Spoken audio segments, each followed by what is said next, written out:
Hello students, आज हम बनाने के लिए सीखेंगे एक्सरसाइज 2.2 के क्वेश्चंस को। क्वेश्चन 1 है, if you subtract 1/2 from a number. अगर 1/2 को किसी एक नंबर से सब्ट्रैक्ट किया जाए, ठीक है, कोई भी एक नंबर। अब कौन सा नंबर है ये पता नहीं है, तो हम लेट करके मान लेंगे कि वो नंबर क्या है, एक्स है। Let the number be x. इसके बाद आगे है, and multiply the result by 1/2। अब देखिए क्वेश्चन क्या था कि if you subtract 1/2 from a number. एक नंबर है, इसको हम एक्स मान लिए। अब एक्स मान लिए, इसमें क्या है कि एक नंबर से 1/2 सब्ट्रैक्ट करना है, ठीक है। किसी नंबर से 1/2 सब्ट्रैक्ट करना है, तो एक नंबर हम एक्स मान लिए, इससे 1/2 सब्ट्रैक्ट करना है, तो हम यहाँ पे सब्ट्रैक्ट कर लिए इसको। And multiply the result. अब इसके बाद जो रिजल्ट आया इसको मल्टीप्लाई करना है 1/2 से। ये जो रिजल्ट आया है इसको मल्टीप्लाई करना है 1/2 से, तो 1/2 से इसको मल्टीप्लाई कर लेते हैं। मल्टीप्लाई 1/2, तो यू गेट 1/8। क्वेश्चन में लिखा गया यू गेट 1/8, तो हमें 1/8 मिलता है, ठीक है। तो वो नंबर कौन सा है, यानी एक्स हमें फाइंड करना है। व्हाट इज द नंबर, यहाँ पे लिख दिया है व्हाट इज द नंबर। तो इस क्वेश्चन को बनाने के लिए हम लोग क्या करेंगे, एक्सरसाइज 2.1 में मैंने आप लोग को सिखाया था कि कभी भी मल्टीप्लीकेशन में कोई नंबर नीचे रहता है तो ये ऊपर की ओर आ जाता है यहाँ पे। तो ये 2 इससे मल्टीप्लाई हो जाएगा 1 से, तो 2 1 जा ऊपर में 2 हो जाएगा, यानी 2/8 इधर होगा, और इधर जैसे का वैसे उतारेंगे। तो ये हम लोग इम्प्लाइज दैट का साइन देते हैं, और x माइनस 1/2 इसको उतार लिए, इससे मल्टीप्लाई हो गया, 2 1 जा 2 और नीचे 8 ऐसे का ऐसे उतरेगा। अब यहाँ पे देखिए तो 2 का टेबल में 8 आता है, तो ऊपर नीचे कभी भी किसी का टेबल में आएगा तो उसको आप कैंसिल कर सकते हैं। 2 4 जा 8 हो गया, और 2 1 जा 2 हो गया। तो इस तरह से ये x माइनस 1/2 बच गया, और इधर 1/4 बच गया। अब इससे पहले वाले एक्सरसाइज मैंने आपको बताया था कि कभी भी इधर माइनस में कोई नंबर रहे तो इसको हम इधर कर देते हैं, तो ये प्लस में हो जाता है। तो ये x जैसे का वैसे उतरा, ये इक्वल टू के इधर 1/4 जैसे का वैसे उतरा। अब ये माइनस 1/2 इधर आ गया, तो ये प्लस 1/2 हो गया। ये x ऐसे उतरेगा। 4 और 2 इन दोनों का एलसीएम निकालना है, ठीक है। तो 2 का टेबल में 4 आता है, तो 4 ही एलसीएम हो जाएगा, आप चाहे तो निकाल के देख सकते हैं। अब 4 का टेबल में 4 कितने बार में आता है, 1 बार में, तो 1 1 जा 1 होगा, प्लस है प्लस। 2 का टेबल में 4 कितने बार में आता है, तो 2 2 जा 4 2 बार में, तो 2 को इससे मल्टीप्लाई करते हैं, 2 1 जा 2 हो गया। तो x का वैल्यू कितना निकल गया, 1 + 2 3 और नीचे 4, तो ये आंसर हो जाएगा। क्वेश्चन नंबर 1 बन गया। आइए अब आते हैं क्वेश्चन नंबर 2 में। क्वेश्चन नंबर 2 है, अब the perimeter of a rectangular swimming pool is 154 metre. एक रेक्टेंगुलर स्विमिंग पूल है और इसका पेरीमीटर दिया गया है 154 metre. Its length is 2 metre more than twice its breadth. अब जो लेंथ है वो 2 मीटर ज्यादा है ब्रेड्थ के ट्वाइस से। अच्छा, ट्वाइस का मतलब क्या होता है, तो जब भी ट्वाइस रहे तो उसमें हम 2 से मल्टीप्लाई करते हैं, थ्राइस रहे तो 3 से मल्टीप्लाई करते हैं, ठीक है। तो ट्वाइस है ब्रेथ का, तो ब्रेथ को हम 2 से मल्टीप्लाई करेंगे, तो ब्रेथ का वैल्यू यहाँ पे नहीं दिया हुआ है। इसमें यह दिया गया है कि लेंथ जो है वो 2 मीटर ज्यादा है ब्रेथ के ट्वाइस से। तो ब्रेथ को पहले हम x मान लेते हैं, क्योंकि ब्रेथ का यहाँ पे वैल्यू नहीं दिया हुआ है, ठीक है। तो हम यहाँ पे सॉल्यूशन में लिख लिए कि let the breadth be x metre. आप इस तरह से भी लिख सकते हैं कि let the breadth of the swimming pool is x metre, ठीक है। अब इसके बाद लेंथ हम निकालेंगे, ब्रेथ हो गया और लेंथ है, ठीक है। तो लेंथ कितना होगा, तो लिख रहा है कि length is 2 metre more, 2 metre ज्यादा होगा, 2 मीटर ज्यादा होगा, ठीक है। किससे, तो मोर than twice it's breath. Twice, twice मतलब 2 से मल्टीप्लाई, ठीक है। किसका, तो ब्रेथ का। ब्रेथ का कितना है, x, तो x, ठीक है। लेंथ 2 मीटर ज्यादा है ब्रेथ के ट्वाइस से, ओके। आगे क्वेश्चन दिया गया है what are the length and the breadth of the pool. तो लेंथ और ब्रेड्थ निकालना है, यानी कि ब्रेड्थ एक्स का वैल्यू फाइंड करना है और लेंथ ये वाला वैल्यू फाइंड करना है। अब क्वेश्चन में ये क्या दिया गया था, पेरीमीटर। पेरीमीटर कितना है 154, ठीक है, पेरीमीटर दिया गया है 154। तो आप यहाँ पे लिख सकते हैं पेरीमीटर, और आप यहाँ पे पूरा लिख सकते हैं कि perimeter of A swimming pool, ठीक है, हम शॉर्ट में लिख रहे हैं, आप चाहो तो पूरा लिख सकते हो। इसका क्वेश्चन में दिया गया था 154। अब पेरीमीटर का फॉर्मूला क्या होता है, पेरीमीटर ऑफ किसका फॉर्मूला, तो पेरीमीटर ऑफ रेक्टेंगल का फॉर्मूला, ठीक है। रेक्टेंगल क्यों, क्योंकि जो स्विमिंग पूल है वो रेक्टेंगल के शेप में है, ठीक है, रेक्टेंगल के शेप में।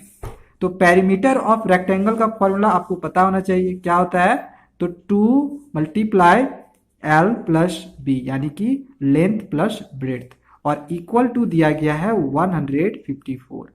अब एल का और बी का वैल्यू आप लोग को यहाँ पे पुट करना है यहाँ से, तो यहाँ पे इंप्लाइज दैट का साइन आपको लगा के रखना है, ये 2 हो गया। लेंथ का वैल्यू कितना है 2x प्लस 2, तो यहाँ पे आप उतार ले 2x प्लस 2, फिर प्लस है। और ब्रेड्थ का वैल्यू कितना है, तो ब्रेड्थ हम x माना है, तो हम यहाँ पे x लिखेंगे, इक्वल टू 154 हो गया।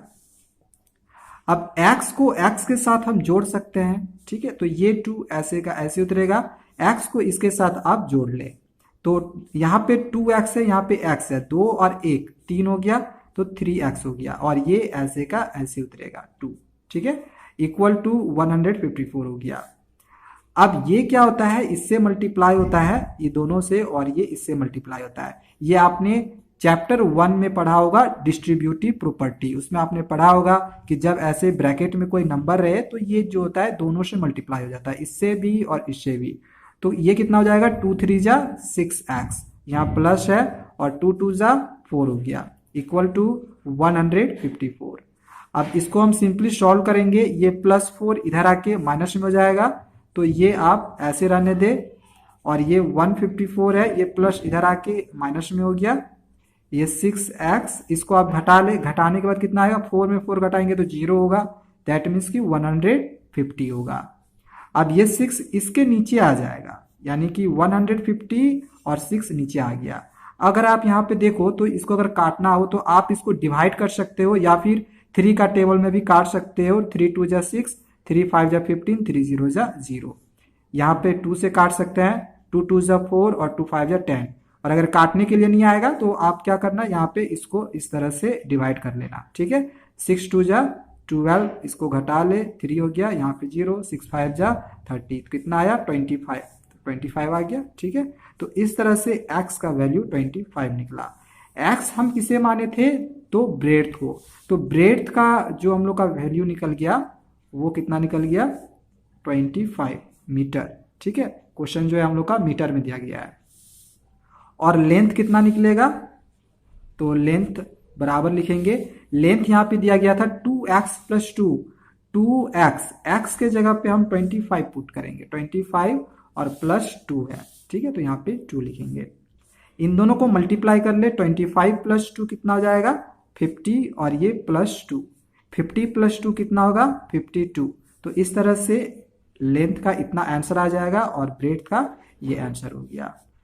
अब क्वेश्चन नंबर 3 दिया गया है, the base of an isosceles triangle is 4/3 centimetre. Isosceles triangle का बेस दिया गया है 4/3 सेंटीमीटर। आगे है the perimeter of the triangle is 4 whole 2/15 centimetre. Triangle का पेरीमीटर दिया हुआ है 4 होल 2/15 सेंटीमीटर। तो what is the length of either of the remaining equal sides. तो रिमेनिंग इक्वल साइड्स का लेंथ कितना होगा। देखिए इस क्वेश्चन को किस तरह से हम बनाएंगे, इसको हम समझते हैं। यहाँ पे एक आइसोस्केलेस ट्रायंगल का बात किया गया है, तो आपको पता होगा कि आइसोस्केलेस ट्रायंगल में कोई भी 2 साइड इक्वल होता है। तो यहाँ पे हम एक ट्रायंगल बनाए हुए हैं, और इसमें जो इक्वल साइड्स है वो ये और ये है, ठीक है, ये वाला और ये वाला इक्वल साइड्स है, और इसका जो बेस है वो ये है, ठीक है, ये वाला, ये जो साइड है ये बेस है, और बेस का वैल्यू हम लोग का जो है यहाँ पे दिया गया है। यहाँ पे आप देख ले, बेस है ऑफ एन आइसोस्केलेस ट्रायंगल दिया गया है 4/3 सेंटीमीटर, ठीक है। तो बेस हम 4/3 सेंटीमीटर लेंगे। ठीक है, अब इक्वल साइड्स का हमें जो है निकालना है, ये दोनों साइड। ठीक है, तो इसके लिए हम क्या किए, मान लिए कि let the length of equal sides be x centimetre. हम इक्वल साइड्स को x सेंटीमीटर मान लेते हैं इन दोनों को। तो इसको हम किस तरह से फाइंड करेंगे, बेस दिया गया है 4/3 सेंटीमीटर, इसको आप लिख ले, base is equal to 4/3 centimetre. Question में और एक चीज दिया गया है, इसका पेरीमीटर। ठीक है, perimeter of the triangle is 4 whole 2/15। ठीक है, पेरीमीटर दिया हुआ है, तो आपको यहाँ पे सॉल्यूशन में पेरीमीटर भी लिखना है इस तरह से। पेरीमीटर का वैल्यू दिया गया है 4 होल 2/15। ठीक है, पेरीमीटर ऑफ ट्रायंगल, इसका मतलब क्या है, पेरीमीटर का मतलब होता है कि सभी साइड्स को प्लस करके लिखना। तो इसमें सारा साइड्स कौन कौन सा आएगा, एक ये और एक ये, यानी x प्लस 4/3। ठीक है, सभी साइड्स को प्लस करते हैं हम लोग पेरीमीटर में। तो हम पेरीमीटर में इन तीनों साइड्स को प्लस कर करके लिख लेते हैं x प्लस 4/3, x प्लस 4/3। अब ये जो मिक्स्ड फ्रैक्शन है, इसको हम तोड़ के इम्प्रॉपर फ्रैक्शन में कन्वर्ट करते हैं। 15 4 जा 60, 60 प्लस 2 62, और नीचे 15 जैसे का वैसे उतरेगा। अब नीचे x प्लस x 2x हो जाएगा, तो यहाँ पे हम 2x लिखेंगे, और ये यहाँ पे आप देखो तो ये प्लस 4/3 है, तो इक्वल टू का ये इधर आ जाएगा, तो ये प्लस माइनस में हो जाएगा। ठीक है, तो ये इसको हम पहले लिख लेते हैं यहाँ पे 62/15, और ये प्लस इधर आके ये -4/3 हो गया। अब इसके आगे का सॉल्यूशन करते हैं, इधर हम इंप्लाइज दैट का साइन लगाए हुए हैं। 2x जैसे का वैसे उतारे, इन दोनों का एलसीएम लेंगे। 15 और 3 का एलसीएम 15 ही होगा। ठीक है, आप चाहो तो निकाल के देख सकते हो। किसी को एलसीएम निकालने के लिए भी नहीं आएगा तो कमेंट जरूर करें, इसके लिए एक और वीडियो में आप लोग को सिर्फ एलसीएम निकालने से स्पेशल देख दूंगा। ठीक है, 15 का टेबल में 15 कितने बार में आता है, तो 1 बार में। 15 1 जा 15, तो 1 को इस 62 से मल्टीप्लाई करना है, तो 1 को किसी भी नंबर से मल्टीप्लाई करते हैं तो सेम वही उतर जाता है। अब ये माइनस है, माइनस 3 का टेबल में 15 कितने बार में आएगा, तो 3 5 जा 15 5, तो 5 को इससे मल्टीप्लाई करेंगे, 5 4 जा 20, ये 2 का जैसे का वैसे उतरेगा। इन दोनों को घटाएंगे, 2 में 0 घटाए तो 2, 6 में 2 घटाए तो 4, और नीचे कितना बचा 15।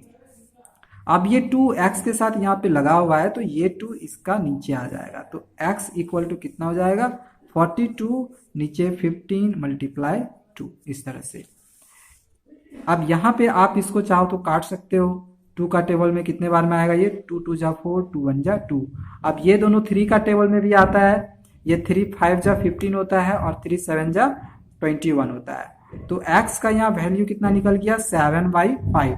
इसको आप मिक्स्ड फ्रैक्शन में कन्वर्ट कर लो, तो मिक्स्ड फ्रैक्शन में कन्वर्ट करने के लिए नीचे 5 का 5 रहने देंगे, 5 का टेबल पढ़ेंगे 7 से कम कितना बार में आएगा, तो 5 1 जा 5, 2 बार में 7 से ज्यादा 10 हो जाएगा, तो 5 1 जा 5 आया। अब 7 में 5 घटा लो तो 2 आ गया। ठीक है, तो 1 होल 2/5 इसका आंसर होगा। आगे बनाते हैं अब हम क्वेश्चन नंबर 4 को। क्वेश्चन नंबर 4 है अब, सम ऑफ 2 नंबर्स इज 95। 2 नंबर का सम 95 है। 2 नंबर का सम, मान के चले यहाँ पे एक नंबर है और यहाँ पे एक नंबर है, इन दोनों को जोड़ने पर 95 आ रहा हो। आगे क्वेश्चन है, if one exceeds the other by 15। इसका मतलब क्या है, मान के चलो कि यहाँ पे एक जो नंबर है वो x है, तो यहाँ पर भी कोई दूसरा नंबर होगा, तो ये जो नंबर है वो इस वाले नंबर से 15 एक्सीड्स है, मतलब 15 ज्यादा है। ठीक है, तो x प्लस 15 होगा। आगे क्वेश्चन है, फाइंड द नंबर्स, तो उन नंबर्स को निकालना है, ये वाला और ये वाला नंबर्स निकालना है। ठीक है, तो चलिए सॉल्यूशन करते हैं हम। यहाँ पे हम सबसे पहले ये लिख लिए कि let one number be x। पहला नंबर क्या है, x है, तो दूसरा नंबर क्या होगा, x प्लस 15 है, क्योंकि क्वेश्चन में लिखा हुआ था 15 ज्यादा है। ठीक है, तो यहाँ पे हम प्लस 15 कर दिए।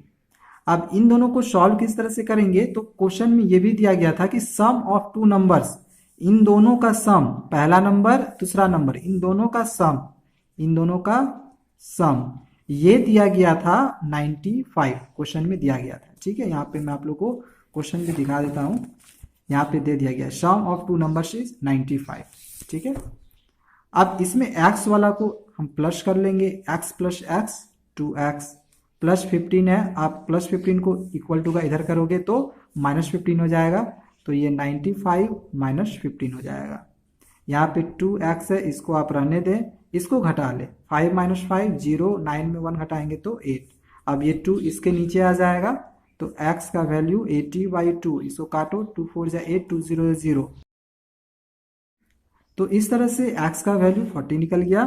तो एक नंबर तो पता चल गया कि 40 है, क्योंकि एक नंबर को हम x माने थे और x का वैल्यू 40 आया। तो यहाँ पे लिखेंगे कि 1 नंबर इक्वल टू 40। अब अदर नंबर निकाल रहे हैं, तो यहाँ पे लिखेंगे अदर नंबर। अब इसमें x प्लस 15 है, तो x का वैल्यू 40 है। ठीक है, यहाँ पे हम 40 पुट किए तो प्लस 15 बचा रहा है, यहाँ पे प्लस 15 करेंगे। इन दोनों को प्लस कर ले, 0 प्लस 5 5, 4 और 1 5, तो इस तरह से 55 निकल गया। तो एक ये आंसर हो गया और एक ये आंसर हो गया। चलिए आगे बनाते हैं क्वेश्चन नंबर 5 को। तो क्वेश्चन नंबर 5 है, अब two numbers are in the ratio 5:3। कभी भी आपको इस तरह का रेशियो में क्वेश्चन मिले तो आपको एक नंबर 5x मान लेना है और दूसरा नंबर 3x मान लेना है। अब इसका डिफरेंस दिया गया है 18। तो चलिए देखते हैं किस तरह से हम बनाते हैं इसको। तो जैसा कि मैंने आप लोग को बोला कि आप लोग को सबसे पहले क्या करना है कि इसमें इन दोनों नंबर्स को हम x x करके मान लेंगे, 5x और 3x, और इसका डिफरेंस 18 दिया हुआ था। ठीक है, तो हम इन दोनों को घटाएंगे, डिफरेंस मतलब घटाना, 5x माइनस 3x, और इसका डिफरेंस क्वेश्चन में दिया गया था 18। ठीक है, अब इसको हम घटा लेंगे, पहले 5 में 3 घटाएंगे तो 2 हो गया, 2x इक्वल टू 18। अब ये 2 इसके नीचे आ जाएगा तो 18/2 हो जाएगा, 2 9 जा 18, तो x का वैल्यू कितना निकल गया 9। ठीक है, तो ये हम लोग का भी आंसर पूरा नहीं हुआ है। यहाँ पे x का वैल्यू निकला, हमें दोनों नंबर निकालना था, तो पहला नंबर 5x था, दूसरा नंबर 3x। तो हम पहले यहाँ पे ऐसे लिख सकते हैं कि फर्स्ट नंबर, ठीक है, फर्स्ट नंबर, और पहला नंबर कितना है 5x, x के जगह पे 9 है, तो 5 9 जा 45 हो गया। अब सेकेंड नंबर है, सेकेंड नंबर 3x है, x के जगह पे 9 पुट करेंगे, 3 9 जा 27। तो इस तरह से ये दोनों अब हम लोग का आंसर हो जाएगा। ठीक है, तो क्वेश्चन नंबर 5 बन गया। चलिए आगे बनाते हैं अब हम क्वेश्चन नंबर 6 को। तो क्वेश्चन नंबर 6 है, अब 3 consecutives integers add up to 51। 3 consecutive integers को अगर हम जोड़ते हैं तो 51 आता है। कॉन्जिक्यूटिव का मतलब होता है लगातार, यानी कि लगातार 3 इंटीजर्स को अगर हम प्लस करते हैं तो 51 आता है। तो व्हाट आर दीज इंटीजर्स, तो ये इंटीजर्स क्या है ये हमें फाइंड करना है। तो यहाँ पे हमें क्या करना होगा कि सबसे पहले लगातार जो 3 इंटीजर्स होगा वो कौन सा होगा ये हमें पता होना चाहिए। तो ये आप लोग याद रख ले कि पहला इंटीजर x होगा, दूसरा x प्लस 1 और तीसरा x प्लस 2 होगा। ठीक है, तो इसी को हम यहाँ पे लिखे हुए हैं, let the 3 consecutive integers be x, x plus 1 और x प्लस 2। अब इन तीनों को जोड़ने पे क्वेश्चन में दिया गया है कि 51 आता है। ठीक है, तो अकॉर्डिंग टू दी क्वेश्चन के अनुसार क्या है कि इन तीनों को जोड़ेंगे, x plus 1 plus x plus 2, इसको जोड़ते हैं तो 51 आता है। ठीक है, ये क्वेश्चन में हम लोग का यहाँ पे दिया हुआ है कि ऐड करने पे 51 आएगा। ठीक है, अब यहाँ पे जितने भी x है इन सभी x को प्लस करते हैं, तो 1 2 3 3x हो गया, तो इंप्लाइज डेट का साइन लगा के 3x लिख लिए। यहाँ पे 1 और 2 कितना हो गया 3, तो प्लस 3 लिख लिए, और इधर 51 है, तो ये 3x जैसे का वैसे रहेगा, और ये प्लस 3 इक्वल टू का इधर आके -3 हो जाएगा, तो इक्वल टू 51 -3 हो गया। अब यहाँ पे 3x है, इसको रहने दे, इन दोनों को घटा ले, तो 51 में 3 घटाएंगे तो 1 में 3 घटेगा नहीं, कैरी लिए, तो यहाँ पे 11 हुआ और यहाँ पे 8 हो गया, 11 में 3 घटाए तो इसको 1 कैरी दे दिया था, तो यहाँ पे 4 बच गया, कितना बच गया 48। ठीक है, अब ये 3 इसके नीचे आ जाएगा तो x का वैल्यू कितना हो जाएगा 48/3। इसको आप कैंसिल कर सकते हैं और कैंसिल करने के लिए किसी को अगर काटने के लिए नहीं आएगा तो वो आप डिवाइड भी कर सकते हैं। ठीक है, 3 1 जा 3 और यहाँ 3 6 जा 18। अब किस तरह 16 आया आप देखिए, यहाँ पे 3 1 जा 3, 4 में 3 घटाएंगे तो 1, यहाँ पे 8, 3 6 जा 18 होता है तो 3 6 जा 18 हो गया। ठीक है, तो 16 हो गया तो हम यहाँ पे 16 लिखे हुआ है। ठीक है, आप डायरेक्ट काट भी सकते हैं या फिर डिवाइड करके लिख सकते हैं। तो x का वैल्यू 16 हो गया। तो ये सिर्फ x का वैल्यू निकला है, हमें लगातार 3 कंजिक्यूटिव इंटीजर्स निकालना है। तो लगातार 3 कंजिक्यूटिव इंटीजर्स कौन कौन से हैं, तो x, x+1 और x+2। तो x का वैल्यू तो निकल गया। ठीक है, अब x+1 तो 16 + 1 करेंगे इस तरह से। ठीक है, और x+2 यानी कि 16+2 आप यहाँ पे 16 लिख लो, ये 16 + 1 17 हो गया और 16 + 2 18 हो गया। तो ये हम लोग का लगातार 3 कंजिक्यूटिव इंटीजर्स निकल गया। तो यहाँ पे बस आप लिख सकते हैं कि therefore the three consecutive integers be 16, 17 and 18। ठीक है, तो इस तरह से हमारा जो है आंसर यहाँ पे कंप्लीट होगा। चलिए आगे बनाते हैं हम क्वेश्चन नंबर 7 को। तो क्वेश्चन नंबर 7 है the sum of 3 consecutive multiples of 8 is 8 8 8, find the multiples. Question number 6 की तरह ही ये क्वेश्चन बनेगा। क्वेश्चन नंबर 6 में हमने लगातार 3 कंजिक्यूटिव इंटीजर्स कौन कौन सा लिया था, x, x+1 और x+2। तो इस क्वेश्चन में भी हम x, x+1 और x+2 लेंगे, लगातार 3 नंबर। लेकिन इसमें मल्टीपल्स ऑफ 8 कह रहा है तो हम x के साथ भी 8 को मल्टीप्लाई करेंगे, x+1 को भी 8 के साथ मल्टीप्लाई करेंगे और x+2 को भी 8 के साथ मल्टीप्लाई करेंगे, जैसे कि मैंने यहाँ पे किया हुआ है। ठीक है, लगातार 3 कॉन्जिक्यूटिव इंटीजर्स अगर लेना रहता तो x, x+1 और x+2 लेते। लेकिन मल्टीपल्स कह रहा है क्वेश्चन में, तो यहाँ पे 8 का मल्टीपल्स कह रहा है तो इसके पहले भी हम 8 लगा दिए, इसके पहले भी 8 लगा दिए और इसके पहले भी 8 लगा दिए। अब क्वेश्चन के अनुसार अकॉर्डिंग टू द क्वेश्चन इन तीनों को प्लस करेंगे। ठीक है, चलिए x + 8x+1 फिर प्लस 8x+2।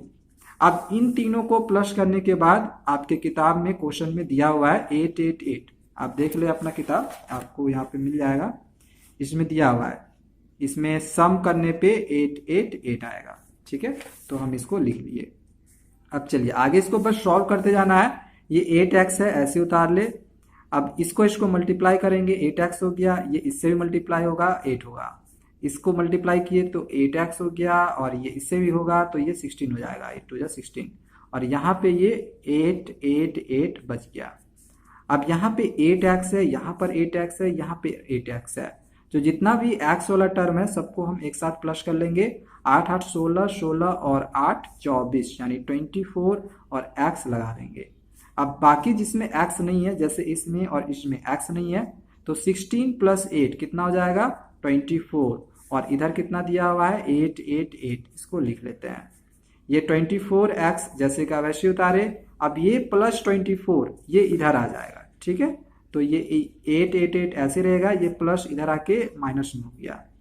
ये 24x ऐसे उतार ले, इसको घटा ले तो 8 में 4 घटाए तो 4 हो गया, 8 में 2 घटाए तो 6 हो गया और 8 जैसे का वैसे उतर गया। अब ये 24 इसके नीचे आ जाएगा तो 8 64/24। अब देखिए जिसको काटने के लिए नहीं आता है तो वो डायरेक्ट 24 को इससे डिवाइड करके यहाँ पे लिख देगा और जिसको काटने के लिए आता है वो यहाँ पे काट सकता है। चलिए पहले इसको हम 2 से काटते हैं। 2 1 जा 2, 2 2 जा 4। अब ये काटते हैं 2 4 जा 8, 2 3 जा 6 और 2 2 जा 4। फिर यहाँ पे 2 है, यहाँ 2 है तो 2 का टेबल में फिर कटेगा। 2 6 जा 12 और ये हो गया 2 2 जा 4, 2 1 जा 2, 2 6 जा 12। अब 6 से इसको हम डायरेक्ट काट देते हैं तो 6 3 जा 18, 19 20 21, 3 बच गया 1 2 3, 3 और 6 36, तो 6 6 जा 36 होता है। ठीक है, तो x का वैल्यू कितना निकल गया 36। हमें निकालना था लगातार 3 कॉन्जिक्यूटिव मल्टीपल्स ऑफ 8, तो x का वैल्यू हम यहाँ पे पुट करेंगे। ठीक है, x का वैल्यू कितना है 36। इसके बाद फिर यहाँ पे 8 है और 36 प्लस 1 करेंगे, यहाँ पे x की जगह 36 प्लस 1 और फिर से 8 लिखेंगे और 36 प्लस 2, 36 प्लस 2। ठीक है, अब चलिए इन दोनों को मल्टीप्लाई आप कर ले, यहाँ पे हम लिखे हुए हैं, इन दोनों को मल्टीप्लाई कर ले आप। 8 6 जा 48 का 8, 4 बच गया, 8 3 जा 24 और 4 कितना हो गया 28, यहाँ कॉमा है। अब इन दोनों को पहले प्लस कर ले, 36 प्लस 1 कितना हो गया 37, इसके बाद फिर 8 से मल्टीप्लाई कर ले, 8 7 जा 56 का 6, 5 बच गया, 8 3 जा 24, 24 और प्लस 5 करेंगे तो 29, 296 हो गया। ठीक है, अब इन दोनों को प्लस कर ले, तो 36 प्लस 2 करेंगे तो कितना होगा 38। अब इसको 8 से मल्टीप्लाई कर ले। ठीक है, 8 8 जा 64 का 4, 6 बच गया, 8 3 जा 24 और 6 30। ठीक है, 304 हो गया। तो इस तरह से इतना आ गया। अब बस आप लोग को लास्ट में यहाँ पे लिखना है कि therefore the 3 consecutive multiples of 8 are 288, 296 and 304। ठीक है, तो इस तरह से हम बना लिए। तो आज की इस वीडियो में हमने क्वेश्चन नंबर 1 से क्वेश्चन नंबर 4 तक के सॉल्यूशंस को देखा है। अगले वीडियो में अब बाकी के क्वेश्चंस को आप लोग को बताऊंगा। यह हमारा पार्ट 1 वीडियो है। इस एक्सरसाइज को हम लोग 3 पार्ट में बनाएंगे। ठीक है, तो यह हमारा पार्ट 1 वीडियो था। तो पार्ट 2 वीडियो देखने के लिए हमारे चैनल को सब्सक्राइब करके रखें। Thank you.